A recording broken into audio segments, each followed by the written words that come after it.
Hey everybody, today I'm taking a look at Rapido, which is a 2 to 6 player dice game designed by Dr. Reiner Knizia. This one takes around 20 to 30 minutes to play. On average, it can go a bit shorter, but it also can go a bit longer. So this one is actually a re-implementation of an older Knizia game called Excape, and I believe the rules are identical, so there's no difference at all. And this is actually an import because I don't think this version is available in English. This is a German and French version. Before I get into the review of Rapido, I want to give a shout out to the show's sponsor, KIENDA.co.uk, who are my go-to online retailer here in the UK. And if you use my link in the show notes or the QR code, then you can get 5% off your first order. But let's get into the review. Okay, so Rapido is a very light dice push your luck game that looks like this when it's on the table. So the main board is simply going to consist of these 20 steps that you need to get up and cross the finish line, and the first person to do that will be the winner. Each person is going to have their own little player piece here, which shows how far they are on those steps. And there's also this little table in the center of the board here, which is quite an important facet of the game. Now each player is also going to get given 2 dice at the start of the game. And these dice are actually different. So one of them ranges from a 1 to a 7, but it goes from 1, 2, 3, 4, X, 7. And the other one goes 1, 2, 3, 5, 6, X. Now, what you're going to do in this game is you're trying to, again, trying to climb as quickly as you can up these steps by rolling these dice. So when it's your turn, you're going to roll them with the idea of simply trying to get the highest number in general. However, if you ever roll a pair of the same numbers, like here, so you could actually roll a pair of 1s, a pair of 2s, or a pair of 3s, you are instantly going to move your piece up that many spaces, like so. Now, as long as you do not roll an X, and as long as it's not the first turn, you can re-roll. So if I chose to re-roll again, I could do so, and that's a reasonably good number, because what you're trying to do here is you're trying to get the highest number as you can by placing the higher die before the lower die. So this would actually represent a 63. Now, as usual, I could choose to re-roll again. If I did re-roll again and I ended up rolling a, let's say I rolled a 6 and an X, I would actually fall down 1 step. If I rolled 2 X's, I would fall down 2 steps. But let's just say I wanted to stop on that 63, which I had there. So what I'm going to do then is that I'm going to allocate it on one of these empty slots here on this other track. Now, bearing in mind that the highest number you can roll is 76, 63 is modestly good. So I would say put it on a 3 like so, and then that's going to be the end of my turn. So you're either going to end your turn by locking it in one of these steps or by going bust. And then it'll go to the next player. So let's just say it's the blue player like so. Again, they would roll, and the first time you cannot go bust. So if you rolled an X the first time, like so, that would actually count as a 0. So this would be a 30. But from the second roll on, you can go bust. So the second roll, they rolled a 42, which is not great. So they want to go again. They rolled a 71. Now this is a pretty good roll. So what they're going to do is that they are either going to lock it on, again, one of these empty slots. They can go higher than any other pair of dice on the board, or they can actually choose to go lower if they want to. Now, if they go higher, they don't have to worry about anything. They can just go in like so, or they could go lower, and as long as they are equal to or higher than the people above them, they're going to kick them off the step like so.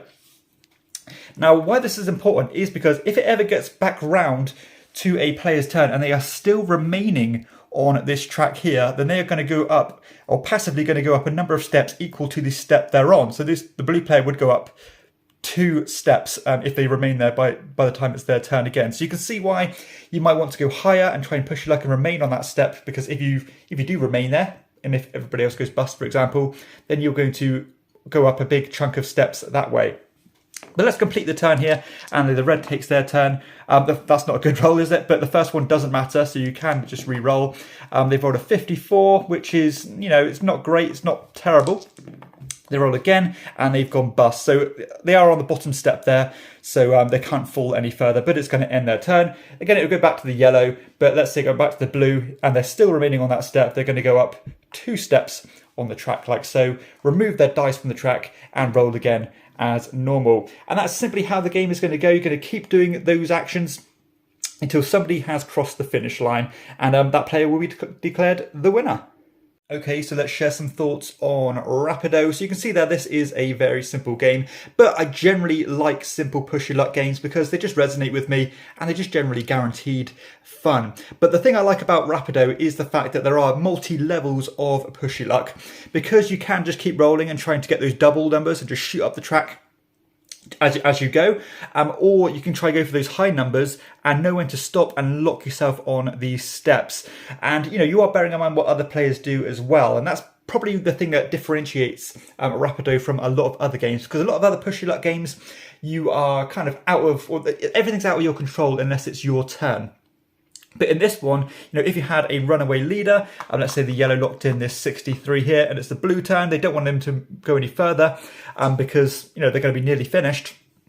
They can either spend their effort to try and shoot up the steps, or they can consciously try to eliminate that or try to eliminate the dice of the yellow player from the track here to stop them shooting up those points. So again, they could deliberately go below them just to kick them off, rather than going above them and moving those extra steps. So again, I love that idea that you have some control, and if the dice are really in the favour of one player, you and the other players can kind of corroborate and try to stop that player from running away with it, which a lot of other games don't do. But in the same aspect, if you are the yellow player and you are starting to do really well, you're getting right up towards the finish line, you probably want to be a bit more conservative in what you do and start maybe taking some lower slots on the track, because then other people are going to have to waste their whole turn just to kick you off it by placing them on the bottom step here, which is, again, it's going to sacrifice the whole turn. And if it's a high roll,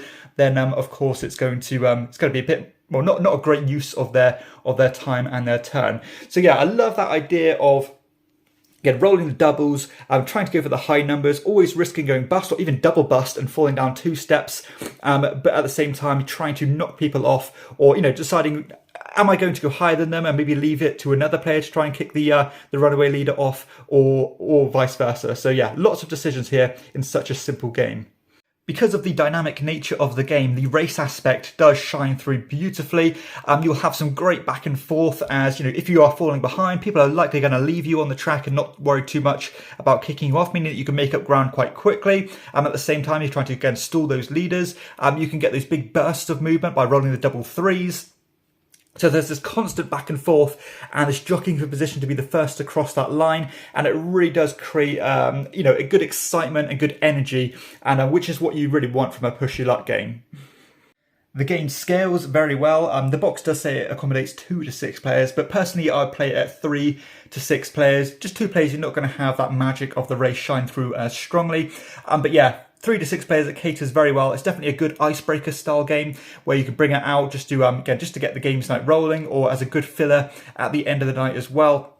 Again, good interaction, good moments, but not too heavy on the rules. So yeah, I think it's definitely a very versatile game that you can bring out to the table pretty much any time based on any of those player counts. And the production of the version I have right here is very minimalistic, but it's very functional.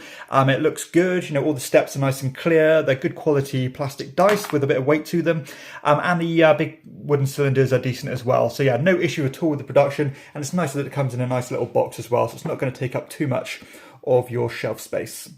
Okay, so let's share some final thoughts on Rapido, which I have to say is an absolute blast to play. This is just pure, visceral, dice-chucking fun. And out of the plays I've had of this so far, every single game has just been a ruckus event. We've had a great time. And, I've even played this after bigger, more involved games. And we played this one right afterwards, and people are having a much better time playing this than they are those big, crunchier, heavier Euros. So it goes to show that sometimes the simple, stripped-back games offer the most fun.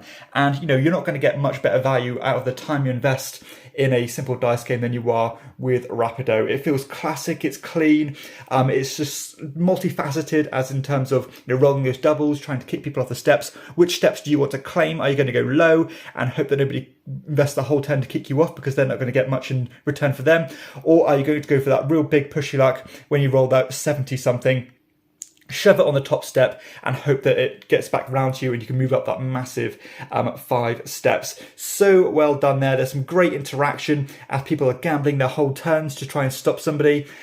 All the meanwhile, they're getting bust and falling back down the steps, so the onus and responsibility falls onto other players to stop that runaway leader. It is just an absolute blast to play. And you can definitely see that this game was inspired by the classic Can't Stop, and I believe Knizia himself has even admitted that this game was his version of that.